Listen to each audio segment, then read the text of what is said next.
21st Century Entrepreneurship with Martin Piskarik. Drew serves growth-oriented companies through customized training and architecture of emotionally intelligent cultures that grow people and profit. Can you explain? Yeah, so I believe human-centered design is a lens of which we are architecting new corporate culture that's much more dignifying for the human.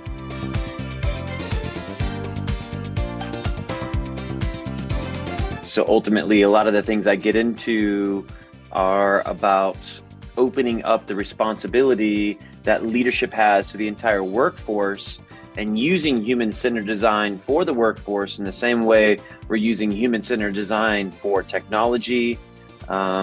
User experience UX design uses human-centered principles when they're creating applications for the user.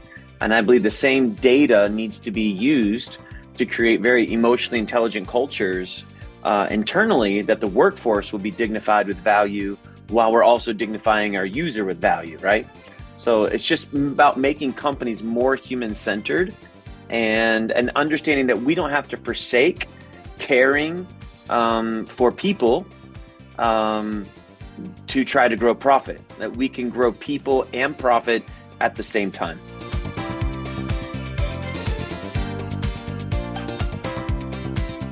So when you say leadership responsibility, how would you define leadership and how would you define responsibility? The ability to respond. So ultimately I see it as, if you are leading people, you have to lead them for their good, not just lead them for the bottom line of the business, right? So you have to be willing to communicate and get, not only just lead people in the direction you need them to go, but lead them in a way that there's buy-in on mission, on the purpose. And a lot of this really even starts with hiring the right way the first time, right? So before we have to take people in a new direction, let's hire the right people who are a cultural fit before we even get started, so that as we lead towards the performance objectives, that it's already in line with the culture and the values and the way and the internal lifestyle of the business that's already established.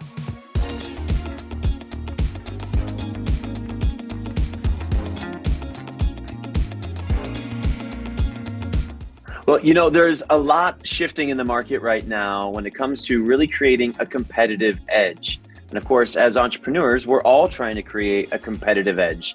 And I really believe, in eras past, if you were funded, you had an edge. If you had unique technology, you had an edge. I really believe the emerging competitive edge in the market is no longer those two things, although they're necessary to succeed. I believe the new competitive edge is a competent team founded in a healthy culture. And I really believe that one of the reasons we don't invest into healthy culture is that we're concerned that if we invest into people, that it will forsake our profitability. I believe we can build thriving cultures with thriving teams that also increase the profitability of our businesses. And it's my joy to help people create emotionally intelligent cultures inside of their business that increase employee performance, increase employee engagement, and elevate profitability in the business. How does your work help individuals and companies maximize their human potential? Yeah, so I believe that we need leaders who are really accepting responsibility for the human experience inside of companies. In the past, we've really relegated this as an HR issue, and I really believe this is bigger than a department, that this is really a leadership responsibility that every executive and every team leader needs to have, is understanding how to lead their team uniquely according to the human needs on the team, while also benefiting the corporate or team agenda that's driving performance, driving profitability.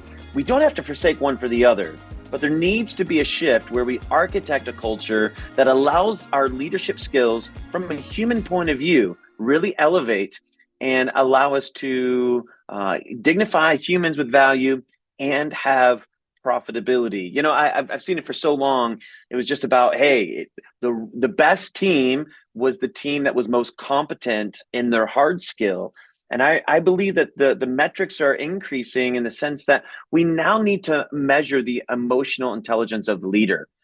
And I really believe hard skill is something that we can have room to grow. We can teach people how to do the things that we do uniquely, but you can't always find people who can be taught emotional intelligence.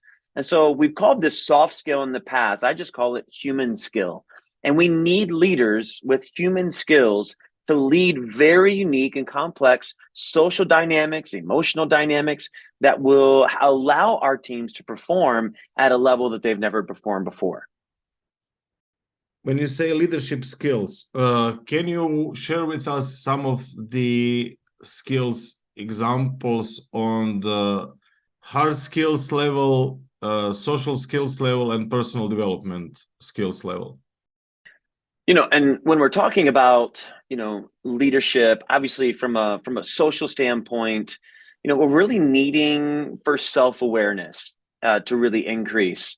And self-awareness, this is not selfishness, this is not being self-absorbed, this is not ego. This is about being able to be aware of the experience that you as a leader give other people. And ultimately, the mechanism that's needed to grow this is feedback. And this is something that I believe every good leader has to get more courageous in initiating feedback experiences with the people above them and the people below them, which is really an exercise in authenticity, an exercise in vulnerability, to ask those that direct report to you, how are you experiencing me in my leadership? And of course, this direct feedback is going to create learning and growth opportunities. Not every ounce of feedback is going to be applicable. It may be biased. It may be tempered. But there's something to learn from every feedback situation.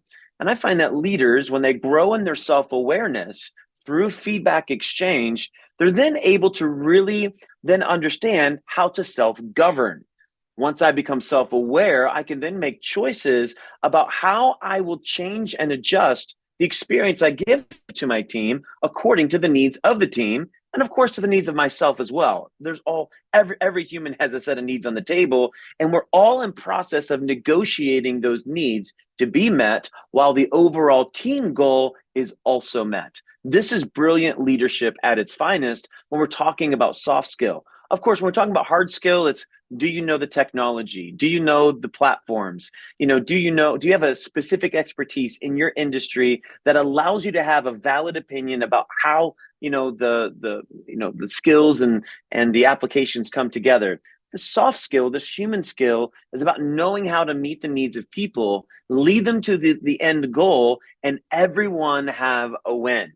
I found oftentimes that, founders, CEOs, executive teams, the when they're looking for is first and foremost themselves. They're looking out for themselves, and everyone needs to be mindful of themselves, but they're looking out for themselves first and foremost, and then they're looking out for the user, because they need to sell products. People need to like what they're doing.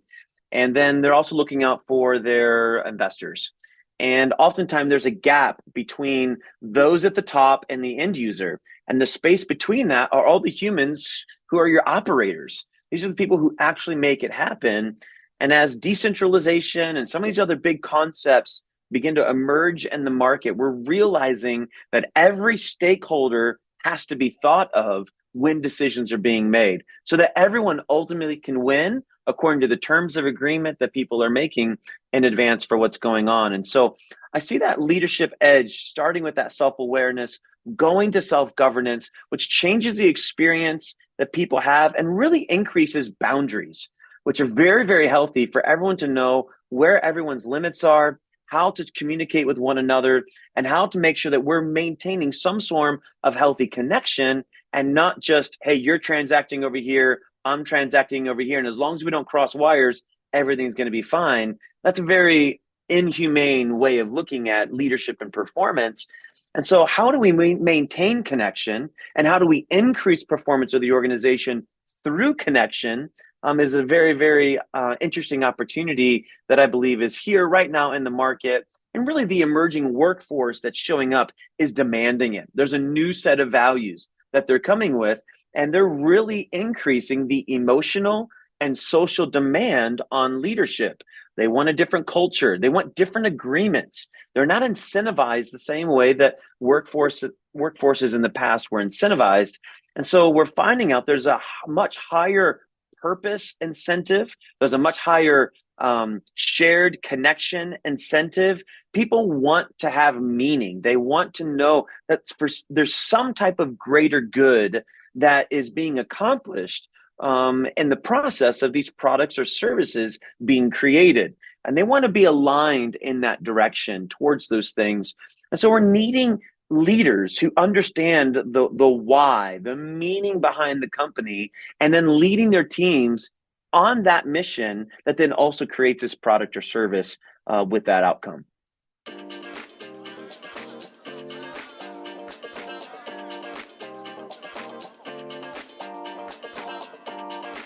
And on that journey, what are some of the biggest challenges that entrepreneurs and leaders face when it comes to their specific growth, to growing their businesses? Yeah, well, I think there's, culture is what governs behavior, right? And so it's the values, it is the experiences, it's the mantras, it's the behaviors or the patterns of how people move throughout a company. And ultimately, we've been instinctual on culture, meaning that, the largest personality, usually the founder, someone on the executive team, kind of espouses their preferences of how people should behave or talk, and then they attract people like them. And then the challenge becomes that when the company gets a little bit bigger and there's less exposure to that individual, there's less, organic showing how to behave, and ultimately people start behaving the way that they prefer, because there's no accountability directly to the person who is trying to govern the culture instinctually.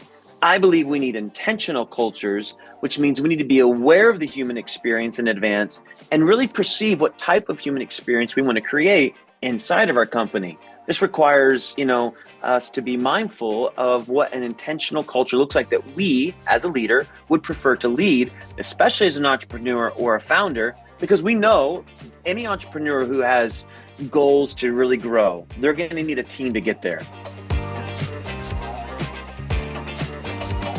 Solopreneurs, have great lifestyle businesses, and there's nothing wrong with that. But most entrepreneurs are not just trying to look how to get their $150,000 a year. They want to create impacting businesses, and that will require them to build a team, which means you need to be intentional on your culture as much as you're intentional on your business model, as much as you're intentional on your product development, as much as you're intentional on all the other important things. What kind of culture are you going to lead? This is an important question. When you don't lead intentionally in culture, you can end up with an egotistical culture, a controlling culture, a chaotic culture. You can look at a performance or perfectionism culture, right?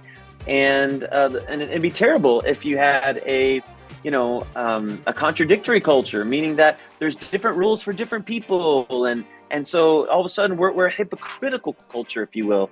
And so being, healthy cultures to me are authentic ones. And I think companies should be seen like a human. A company's going to have preferences, it's going to have traits, going to have, tendencies according to how the leadership sets the tone early in a company. And so we need to understand that. We need to understand where the blind spots are. We need to understand how to double down on our strengths. We need to understand how to cover the blind spots that we have or the weaknesses we have by supplementing from the outside or hiring to fill those gaps and making sure that hire is a great fit culturally, so that when there's disagreement, because we're trying to fill a blind spot that we have, which means it's a different skill set, it's a different perspective, that we have a culture that can glue all of those things together to work in concert at the same time. And so, what does it look like to architect a culture? What does it look like? Because it's really what facilitates the human experience and allows people to be aligned from a human connection point of view and not just a work performance point of view. And that, to me, is the bread and butter of the modern company that is really creating this competitive edge to keep their talent. People are going to stay at intentionally architected companies from a culture point of view more than they're going to get, and more than they want to be paid somewhere else, more money. People are taking pay reductions to stay at companies that have a great culture, that have a defined purpose, that have meaningful work, that have innovative growth. And so it's very, very interesting. The research is coming out. People are being less motivated by the financial reward and are wanting much more dignifying human experiences in their day-to-day work.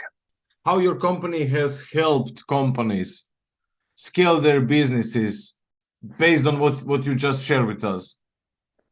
Yeah, certainly. I had a client come to me before they were a client. They came to me, and they had a crisis-oriented culture, and so they, were offering a service that did show up in very critical moments of their client's journey, and there was a high sense of urgency in the service that they were offering. But when it comes to the culture that you have, even if your clients are in urgent situations and you're providing and showing up and on call, if you will, you still have to have a sense of order to establish that and bring that to that urgent situation. You need process and procedure, you need these things. And yet we're placing a high demand on humans. No matter how much order you're bringing to chaos through your service, the high demand on human is right now, we got to go. And so that was starting to play out from an exhaustion standpoint. Their staff was overworked. They were always on edge because they were always waiting for someone to call, someone to do this. And it wasn't just the client anymore. Now that crisis oriented culture was showing up in, hey, I just need an answer yesterday.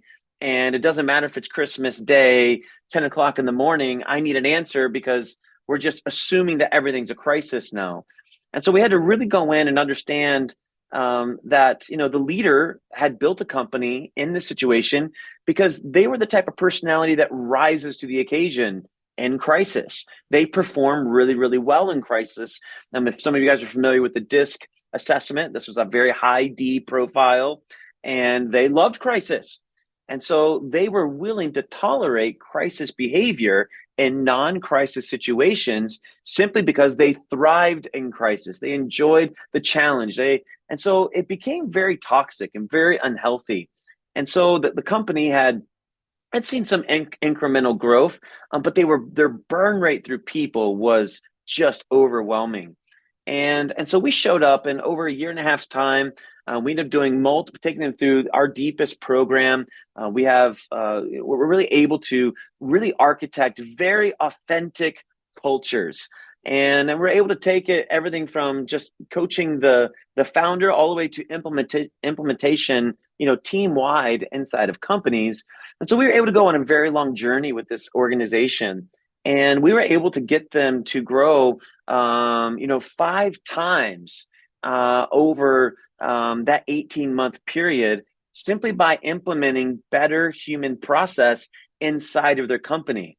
And the feedback we started seeing at the end of our cycle was that the experience the client was getting had increased. And they said that there was a confidence, there was a precision, there was an excellence to the experience they were receiving because the people were coming in ready to do the job, not just physically ready, they were mentally ready, they were emotionally ready. Because let's just face it, if you're showing up in a crisis situation, you have to be fully prepared to offer all of who you are. It's not just about fix the short-term problem, it's fix the short-term problem and take care of the humans involved while we get through this short phase so we can get to a long-term goal. And so seeing that type of growth is exciting and encouraging. We ended up having to expand the team. They were overworked. We needed more team members, and they were scared to add more team members because they didn't want to increase the bottom line of the business or the overhead of the business. I'm sorry. And so seeing this growth was very, very encouraging for them. And it really allowed for them to architect an intentional culture for their team and not just an intentional culture for the founder.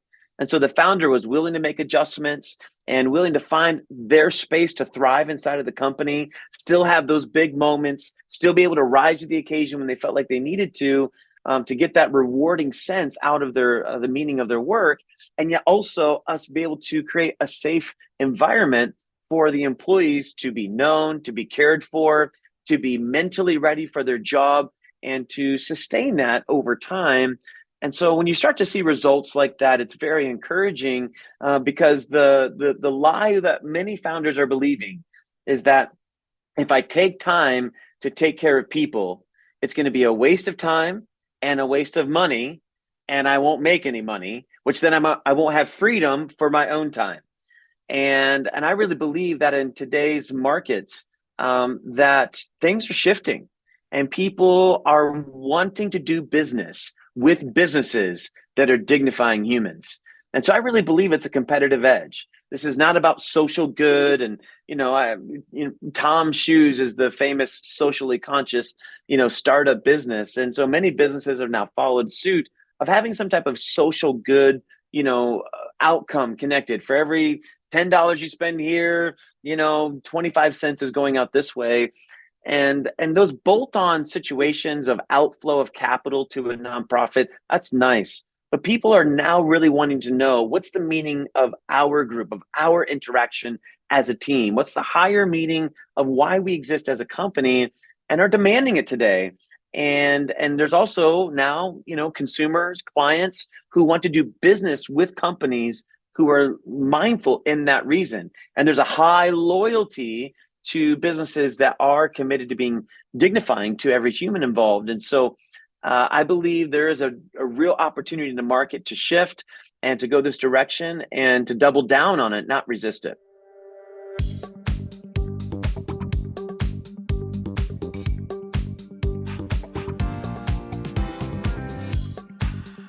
It's my joy to really serve leaders, executives, founders, team leaders who are really wanting to become intentional with architecting a culture that will help them thrive.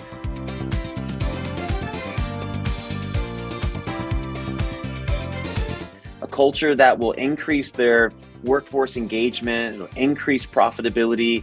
I don't believe we have to forsake one for the other.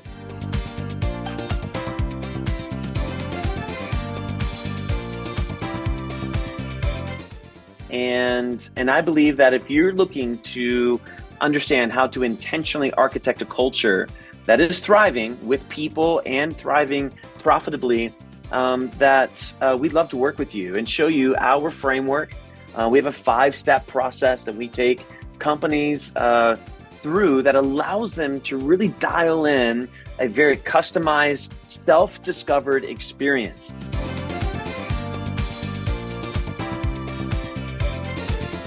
I'm not the kind of consultant that shows up and tells you this is what you have to do and it looks like the way that I want to build your company. No, this is really about creating great discovery so that you can understand how to customize an experience that's authentic to you, but will optimize your team and optimize your profitability.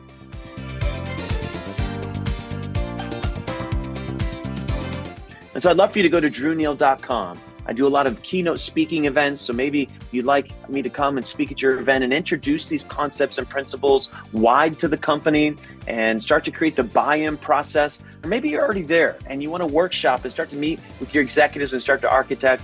We can do in-person workshops, virtual workshops, and of course, we're able to serve much deeper into the business as we create that thriving culture. And so go to drewneal.com. You can see some great videos there, some other content, and book a free consult and find out how we can customize a keynote for your event, customize a workshop for your team, or even greater serve you in different ways. So drewneal.com, and we'd be honored to serve you.